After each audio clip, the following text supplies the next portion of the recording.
Bonsoir, chers élèves, chers amis, chers professeurs.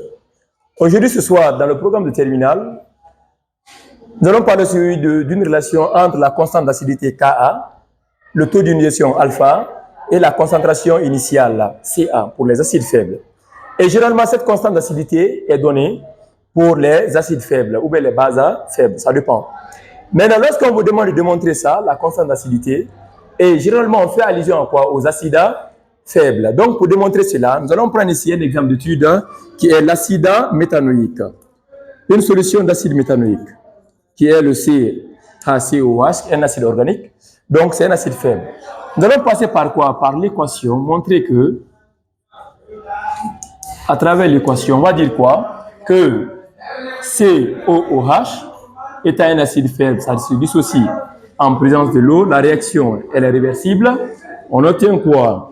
L'ion méthanoate plus les ions hydronium qui caractérisent quoi? Que la solution est acide. Alors, en parlant de cela, nous allons augmenter ce qu'on appelle l'autoprotolyse de l'eau. Qui donne quoi? Les ions hydronium plus les ions hydroxyde. Alors, à travers maintenant cette équation donnée, nous pourrons maintenant démontrer cette constante d'acidité. Alors, nous allons dire quoi? Démontrons que la constante d'acidité qui est Ka, elle est égale à quoi? À la relation donnée alpha carré fois Ca sur 1 moins alpha. Donc, en partant de cette formule, nous allons d'abord démontrer, nous allons chercher d'abord le pH. En ce moment, dans l'exercice, le pH ne sera pas donné. Alors, mais comme nous savons que les ions présents dans cette solution, on a le bilan des espèces. On a quoi? Les ions H3O+, qui sont les ions hydronium, les ions OH-, ions hydroxyde, ions méthanoate. Et comme l'acide est faible, alors nous allons parler aussi quoi? La quantité restante de l'acide méthanoïque. Alors, dans le cas où nous supposons que le pH est donné, c'est une supposition, parce que dans les exercices avec cette formule, le pH ne sera pas donné. Nous allons dire quoi? Que la concentration des ions H3O+, serait alors égale à 10 SO moins pH. Et à partir du Ke, nous allons dire quoi? La concentration des ions OH- serait égale à Ke sur H3O+. Alors, comme c'est le seul ion qui reste, qui est l'ion méthanoate, nous allons le déterminer à partir de quoi? De ENS, électroneutralité de la solution. En disant quoi? La somme des cations donne quoi? La somme des anions. Mais on regarde ici quoi? Tous les ions qui sont là, c'est des ions qui ont pour valence 1. Alors, nous allons dire quoi? La concentration des ions H3O+, serait alors égale à la concentration des ions OH- plus quoi? Les ions CHCOO-. Maintenant, en regardant cette équation, la solution d'acide méthanoïque est un acide faible, alors par conséquent, c'est une solution acide. Et lorsque la solution est acide, les ions OH- sont des ions négligeables. Pourquoi? Parce que la concentration des ions H3O+, serait alors, comment? Serait supérieure, doublement supérieure d'abord, aux ions OH-. Maintenant, si tel est le cas, nous allons dire quoi? Que la concentration des ions H3O+, est égale à la concentration des ions OH-. Ça, c'est d'une part. On va poser là-bas comme 1. Maintenant, en venant ici sur le taux d'ionisation, alpha, d'après la relation du taux d'ionisation,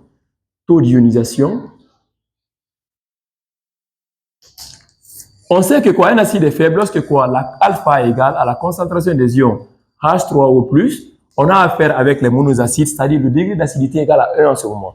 En ce moment, nous allons diviser quoi? Cette valeur par quoi? Par Ca et multiplier par 100. Pour trouver maintenant quoi? Un pourcentage. Mais comme nous sommes dans un cas de démonstration, nous n'allons pas multiplier par 100. Donc, je vais tirer ici la concentration des ions H3O+.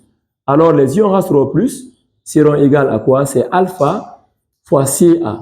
Donc, j'ai une relation ici de H3O+. Mais quelque part, nous avons aussi dit quoi? De la relation 1, la concentration des ions H3O+ égale à la concentration des ions méthanoate. Alors, nous allons dire quoi? La concentration des ions H3O+, donc on va dire quoi? De 1, de la première relation, égale à quoi? La concentration des ions méthanoate. Alors, si H3O+ égale à cette concentration, or H3O+ d'autre part égale à quoi? C'est alpha fois Ca. On a trouvé autre relation. Maintenant, nous avons les deux ions. Donc, le seul ion qui reste maintenant, le seul élément qui reste maintenant à démontrer, à trouver sa concentration, c'est les ions acide méthanoïque, mais restant dans la solution cette fois-ci. Parce que l'acide est faible, alors sa dissociation sera partielle. Donc, par conséquent, nous allons passer par quoi? Par la conservation de la matière. Notez Cm. Alors, Cm, nous allons dire quoi? Que la concentration C est égale à quoi? À la concentration des ions méthanoates plus la concentration restante en acide méthanoïque. Donc, je vais tirer maintenant quoi? La concentration restante.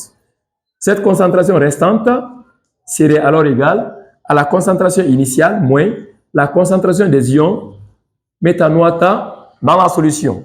Alors, mais quelque part, nous avons dit quoi? Que cette concentration est égale à alpha Ca. Donc, je vais remplacer ici cette concentration par son expression. On va trouver quoi? C'est Ca moins alpha Ca. Donc, comme on a affaire avec un acide, on va remplacer la par Ca. Maintenant, mathématiquement, lorsqu'on a deux expressions de ce genre et qu'il y a une valeur, une expression qui est répétée dans les deux côtés, on peut passer par la factorisation. Donc, on va mettre ici Ca en facteur. On va trouver quoi? Ca facteur de 1 moins alpha, qui est égal à quoi? La concentration des ions et de l'acide méthanoïque restant dans la solution. Maintenant, en partant de là, nous avons quoi? Pratiquement toutes les concentrations déterminées. Alors, en venant dans la relation de la constante d'acidité Ka, qui est déjà donnée pendant le cours, on dit quoi? Elle est égale à la concentration des ions hydronium fois la concentration de la forme basique sur la concentration de la forme acide. Mais cette fois-ci, l'acide là, c'est la concentration restante. Alors, on a toutes les expressions. Nous allons dire quoi? On va remplacer ici H plus par son expression. On a dit que H plus égale à quoi? C'est alpha Ca. Alpha Ca. Maintenant, il faut aussi quoi? La forme basique. Mais quelque part aussi, nous avons dit quoi? Que H plus est égal aussi à la forme basique. Donc, d'où par conséquent, on peut le répéter deux fois. Alors, on a alpha Ca fois alpha Ca. La forme acide aussi, on a dit quoi? Que c'est Ca facteur de 1 moins alpha. Mathématiquement, on peut simplifier quoi? Ca et Ca. D'où on aura alors quoi? La constante de stabilité sera alors égale. On a alpha fois alpha. Donc, lorsque nous avons alpha fois alpha, ça nous donne alpha carré. Donc, fois quoi? Fois Ca. On a déjà simplifié un Ca. Donc, on a quoi? Alpha carré de Ca sur 1 moins alpha. Donc, pour cette formule, c'est comme ça, on passe pour la démonstration. Et généralement, quand nous voulons piéger ici quoi, un candidat, on ne donne pas le pH, on donne que la concentration et le taux d'ionisation. Maintenant, on vous demande de trouver quoi le pH. En ce moment, tu détermines d'abord quoi le Ka à partir de la relation qui est liée, où le Ka est lié à alpha et le Ca. Connaissant maintenant Ka, on trouve maintenant quoi le pKa. Une fois que le pKa est donné, est trouvé, on passe maintenant par quoi? Par la relation d'Anderson, où on dit quoi? Le pH est égal au pKa plus log de la forme acide est basique sur la forme acide. Donc, on trouve maintenant le Ka. Ça trouvera qu'on a déjà déterminé ici la forme acide et la forme basique et on pourra remplacer. Donc, je vous remercie et vraiment abonnez-vous sur la page car les bonnes choses arrivent. Je vous remercie.